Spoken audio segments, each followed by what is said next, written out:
suis le concepteur d'un propulseur de rupture technologique. Moi, aéronautique, je me suis dit, tiens, je vais en faire un propulseur pour votre future voiture de fonction. J'allais vous le dire, Voilà. je la vois là. À décollage vertical.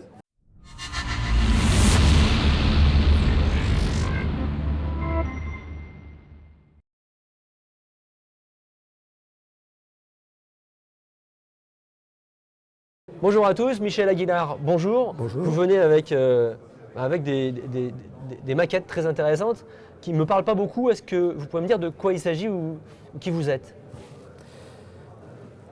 En gros, je suis le concepteur d'un propulseur de rupture technologique, qui est ceci, qui peut s'intégrer dans les ailes. Bon.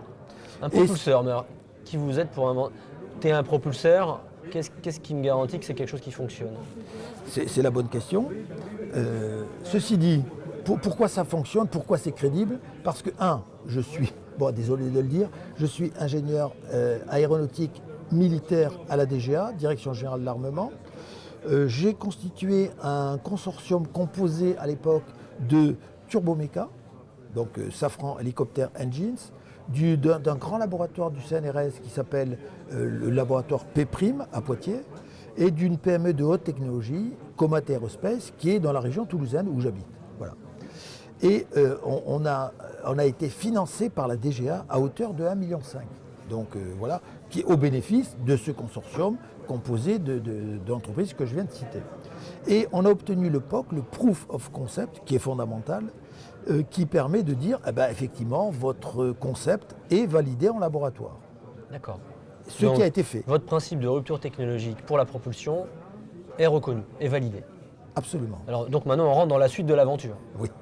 Alors qu'est-ce que vous allez nous présenter? Comment vous le mettez en application ce système? Donc, ok, d'avoir un propulseur, mais qu'est-ce qu'on en fait? Voilà, exactement. Qu'est-ce qu'on en fait? Donc moi, aéronautique, je me suis dit, tiens, je vais en faire un propulseur pour votre future voiture de fonction. J'allais vous le dire, Voilà. je la vois là. À décollage vertical, parce que ça c'est échelle 1. Ce propulseur est à l'échelle 1 qu'on peut mettre dans les ailes et dans cette partie arrière. Échelle 1. Voilà, échelle 1. Un aéronef à décollage vertical, une vitesse de croisière de 200 km/h, une autonomie de 800 km. Avec quel type de carburant? Alors, carburant, moi, en tant qu'ingénieur, je suis responsable de ne pas polluer la planète. Donc les biocarburants seront privilégiés, et notamment les algues de 3e génération, les micro-algues de 3e génération, qui sont très très intéressantes parce qu'on ne va pas affamer les populations pour voler. Il faut être un petit peu. Voilà. Donc les micro-algues de 3e génération, on peut aller dans la mer jusqu'à ce que la lumière, 60-70 mètres, la lumière arrive, nourrit les algues, et on peut en sortir un biocarburant très énergétique, à peu près du même niveau que le kérosène. Donc ça, c'est fondamental, quoi. Voilà. J'ai déposé des brevets là-dessus, bien sûr, et j'en suis propriétaire à 100%. Et donc j'ai dit, cet effet Shklovsky que je vous ai expliqué, non, je ne veux pas parler de l'effet Shklovsky. C'est un effet physique très très important et très intéressant qui a été... L'effet Shklovsky? Effet Shklovsky. C'est Konstantin Shklovsky, c'est un immigré russe du début du siècle dernier qui est venu en France. Et le gars, il disait, moi j'ai un effet physique que vous pouvez appliquer sur vos obus, de telle sorte que ces obus iront plus loin que les obus allemands. Donc je m'en suis emparé en quelque sorte, je l'ai vérifié sous toutes ses formes, parce que... Et vous l'avez réadapté ou réappliqué? Et donc je l'ai appliqué à ce véhicule aéronautique pour créer une espèce de bouclier aérodynamique. L'air, au lieu de venir percuter la cabine, ce bouclier aérodynamique, l'air rebondit dessus. Ouais. Et donc il y a une traînée, vous voyez la traînée à peu près? Oui. C'est donc cette résistance à l'avancement qui est nettement réduite. D'accord. Et on peut même en faire de la traînée négative, faire de la poussée. D'accord. Et je l'ai vérifié en simulation numérique. Donc c'est très bien. Ceci dit, c'est très compliqué. Dès que ça vole, c'est très compliqué. Donc moi, ce que j'ai dit, on va prendre la capsule passager. Ouais. On va la déposer, donc 1, 2 ou 4 personnes, ou 0 personne, c'est un drone. On va déposer cette capsule passager sur un chariot électrique. Ouais. On va en faire une voiture électrique. Ok. Et donc on commence par une voiture électrique. oui, c'est le plus abordable. Honnêtement, en termes de technique, et de coût. La technologie naissante que vous proposez, c'est d'abord de l'appliquer à des véhicules finalement qu'on connaît déjà Roulant. et qui roulent. Ok. Voilà.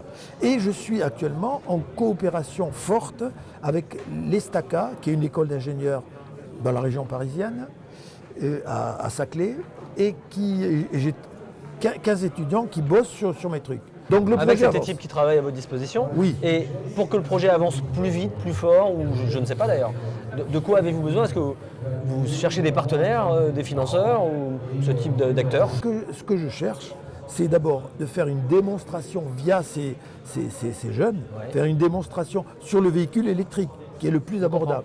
Je suis en relation avec Saft pour la batterie, Renault j'ai proposé, EDF j'ai proposé, et comment ça s'appelle déjà? C'est French Tech, la French Tech Ouais, la parisienne, French Tech, bien sûr. donc je leur ai proposé aussi. French Tech a dit OK, Saft est OK pour suivre l'avancement des travaux menés par ces jeunes.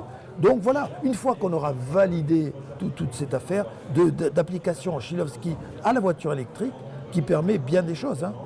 Je vois, le domaine est passionnant et vaste. On pourrait en parler encore pendant des heures, mais Oui, malheureusement, désolé. le temps est Oui, compté. désolé. Est-ce que si les gens veulent avoir des informations supplémentaires sur l'avancement de vos recherches, de vos travaux, comment est-ce qu'ils peuvent soit vous contacter, soit avoir de l'information Est-ce qu'il y a un site internet, un email, un numéro de téléphone, le mieux, quelque c'est chose? qu'ils appellent Transtech. Parfait. Ils appellent Transtech. Très bon et réflexe. Transtech leur donnera Donc, mon si vous email, voulez tout plus ça. d'informations sur l'invention de Michel Aguilar ou ses inventions et les applications qui sont en cours de développement, contactez Transtech et ils vous transmettront toutes les informations nécessaires. Merci. Merci Au revoir, bien. à bientôt sur Merci. Inventif.